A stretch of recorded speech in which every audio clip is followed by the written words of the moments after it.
Good morning friends, medical physio classes में आपका स्वागत है। आज का हमारा जो लेक्चर है वो है फीवर। तो आज हम देखते हैं फीवर में क्या होता है। तो फीवर एक वर्ड है जिसको हम मेडिकल टर्म में पैरेक्सिया भी बोलते हैं। ठीक है, तो फीवर का नॉर्मली हम मतलब क्या समझते हैं। फीवर क्या होता है? फीवर में होता है हमारा जो बॉडी टेम्परेचर होता है वो एलिवेट हो जाता है। जो नॉर्मल बैलेंस हमारा बना रहता है टेम्परेचर, वो क्या होगा, उससे ज़्यादा हो जाएगा। ठीक है, तो हमारा नॉर्मल बॉडी टेम्परेचर कितना होता है हमें पता है, 37 डिग्री सेल्सियस और 98.6 डिग्री फ़ारेनहाइट। तो ये जो नॉर्मल बॉडी टेम्परेचर है, इससे क्या होगा, ये रीच हो जाएगा किसमें, फीवर में। अब ये रीच कैसे होता है, क्या क्या इसमें मैकेनिज्म होता है, वो सब हम देखेंगे। तो सबसे पहले दोस्तों आज एक मेरा क्वेश्चन है कि जो फीवर है ये एक डिजीज है या एक सिम्टम्स। ठीक है, कि फीवर इज अ सिम्टम्स और अ डिजीज, क्या ये एक लक्षण है या एक रोग है? तो इसको कमेंट बॉक्स में प्लीज़ बताइएगा। और सब लेक्चर तो बॉडी टेम्परेचर की बात करें तो हमारे गॉड ने हमें दे रखा है कि जो हमारा बॉडी टेम्परेचर है वो यहाँ पे बैलेंस रहेगा, और उसको बैलेंस कौन करेगा, हमारा ब्रेन। ये ठीक है, तो गॉड ने अच्छा सेंटर बना रखे हैं सबको बैलेंस करने के लिए। तो टेम्परेचर को बैलेंस करने के लिए हमारा जो गॉड ने बना रखा है रेगुलेट करने के लिए, वो ब्रेन में टेम्परेचर रेगुलेशन सेंटर जो है उसे बोलते हैं हम हाइपोथैलेमस। तो हमारा हाइपोथैलेमस क्या सेंटर है जो मेंटेन कर रहा है या बैलेंस कर रहा है हमारे टेम्परेचर को। अभी कैसे करता है वो देखते हैं। तो जो हमारा हाइपोथैलेमस है ये कैसे कंट्रोल करेगा, तो इसमें क्या होगा, जैसे मान लो एकदम से हमारी हीट ज़्यादा बढ़ गई बॉडी में। ठीक है, तो हीट बढ़ गई तो जो हमारे रिसेप्टर हैं वो मैसेज, न्यूरॉन्स, नर्वस सिस्टम जो भी हमने पहले पढ़े थे, वो मैसेंजर जो होता है हमारे बॉडी में, वो क्या करेंगे, यहाँ से मैसेंजर यहाँ से गया कहाँ, हाइपोथैलेमस में। अब हाइपोथैलेमस में मैसेंजर गया तो ये क्या करेगा, यहाँ से मैसेज दोबारा भेजेगा। मैसेज कैसे भेजेगा, जैसे हमारे ग्लैंड हैं, हमारे टिश्यू हैं, हमारे जितने भी हार्मोन हैं, उनके थ्रू कंट्रोल करेगा हमारे बॉडी हीट को। ठीक है, और क्या इफेक्ट देगा, कूलिंग। और कहाँ पे, जो हमारे एक सेट पॉइंट है, सेट पॉइंट बैलेंस जो है वो कितना है, 37 डिग्री सेल्सियस। तो उसको कंट्रोल करेगा हाइपोथैलेमस सेंटर। कैसे, हार्मोनल इफेक्ट करके, ग्लैंड पे इफेक्ट करके। तो सबसे पहले जो हमारा ब्लड वेसल रहता है, आर्टरी होती है जिसमें ब्लड सर्कुलेट हो रहा है, वहाँ पे वेजोडाइलेशन कर देगा। वेजोडाइलेशन से क्या होगा, जो हमारे हीट है वो कैसे बाहर, वो क्या होगा, एक स्किन सरफेस पर आ जाएगी ब्लड के थ्रू। जो ब्लड के थ्रू मतलब जो हमारी बॉडी हीट है वो ब्लड के थ्रू स्किन सरफेस पर आएगी। और जो वहाँ पे ग्लैंड होती हैं वो क्या करेंगे, स्वेटिंग के थ्रू, जो हमें पसीना आता है उसके थ्रू बाहर उसे ट्रांसफ़र कर देंगे और कूलिंग इफेक्ट देंगे। ठीक है, तो एक नॉर्मल मैकेनिज्म हो गया बैलेंस करने के लिए। हीट बढ़ी, हाइपोथैलेमस ने उसको कंट्रोल किया और कूलिंग इफेक्ट दिया। वैसे ही कूलिंग अगर ज़्यादा ठंडा हो जाता है तो क्या फिर से हाइपोथैलेमस एक्ट करेगा, क्योंकि हाइपोथैलेमस सेंटर है रेगुलेटिंग का, किसका, हमारा टेम्परेचर का। तो इसमें क्या करेगा, फिर ये हीट, कूलिंग बढ़ी तो हीट देगा। तो कैसे करेगा, फिर से वही हार्मोनल प्रक्रिया, हार्मोनल इफेक्ट, ग्लैंड इफेक्ट, जो भी इफेक्ट हमारी बॉडी टेम्परेचर को कंट्रोल करेंगे।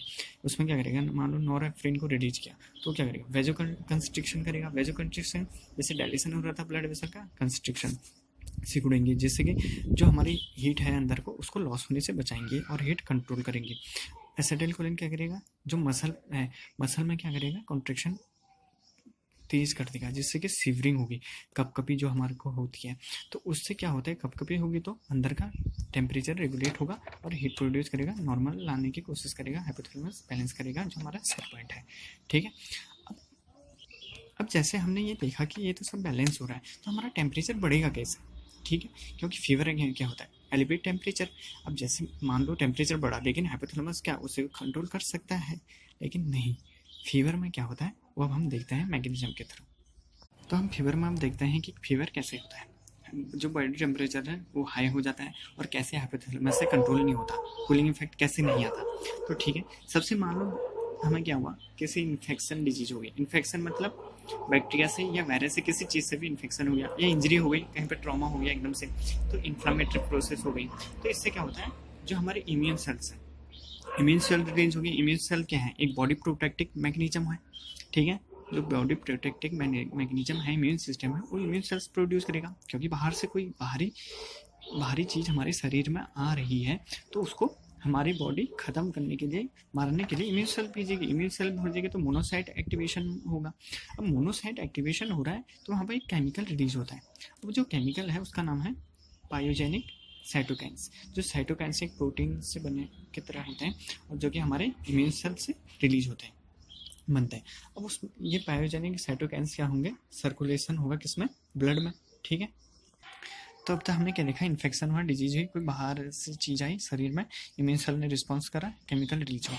जो केमिकल रिलीज हुआ ये सर्कुलेशन होगा ब्लड के थ्रू।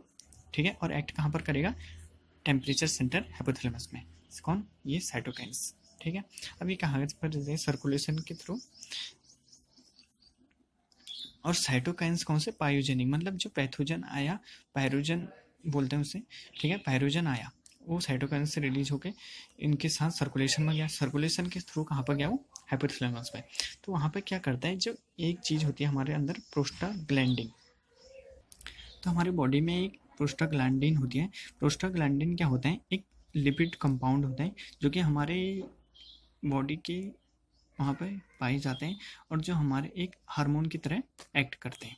ठीक है, तो ये कहाँ से आ रहा है, PGE2, एक मतलब क्या है PGE2, प्रोस्टाग्लैंडिन E2, और जो कि हार्मोन की तरह हमारी बॉडी में काम कर रहा है, इतना सा समझते हैं। तो हमारा जो साइटोकाइंस है हाइपोथैलेमस पर, जो पायरोजन है हमारे हाइपोथैलेमस पे एक्ट करा।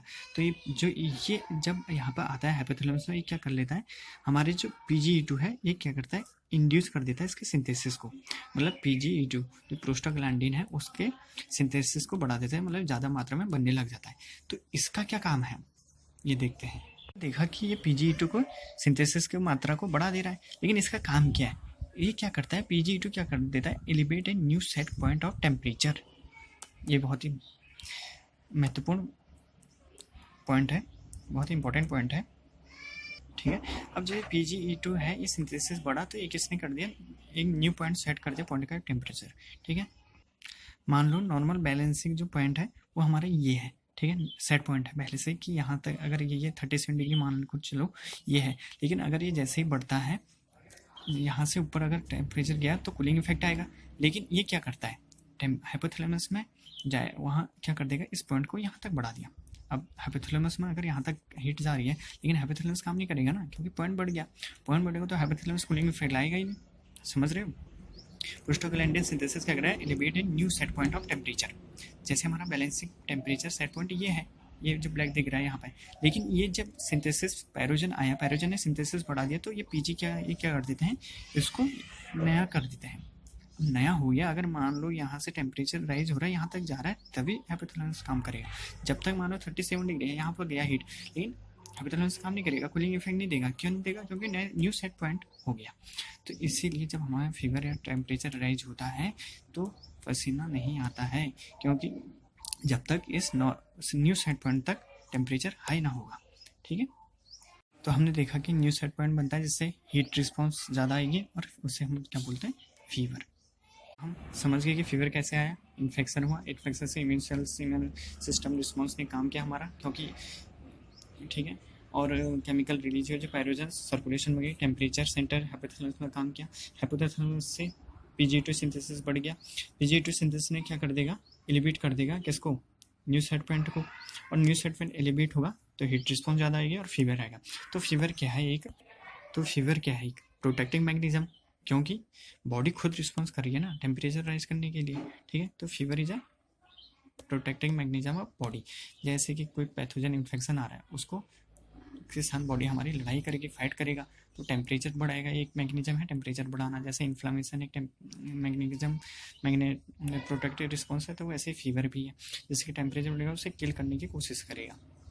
ठीक है, तो अब ये चीज़ हो गई फीवर होने के लिए। तो हमने जो क्वेश्चन पूछा था दोस्तों कि फीवर एक सिम्टम्स है या डिजीज है, तो उसको प्लीज़ कमेंट में बताइएगा इस लेक्चर को देख के। अब एक चीज़ और मैं बताता हूँ आपको, जैसे हमने कोई मेडिसिन ली, मान लो एस्प्रिन ले ली या आइबुप्रोफेन ले ली। ठीक है, तो मेडिसिन कैसे हमारे टेम्परेचर को कंट्रोल करता है। ठीक है, तो हमने टेम्परेचर जो मेडिसिन ली, मान लो एस्प्रिन ले ली, ठीक है, या आइबुप्रोफेन ले ली, वो क्या कर दिया है, इसको इनहिबिट कर दिया, किसको इनहिबिट करती है, हमारे जो ये इंड्यूस हो रहा है ना सिंथेसिस किसका, PGE2 का, इसको इनहिबिट कर देगी। ठीक है, अब इसको इनहिबिट कर देगी तो मेडिसिन ने इसने इनहिबिट किया PGE2 के काम को।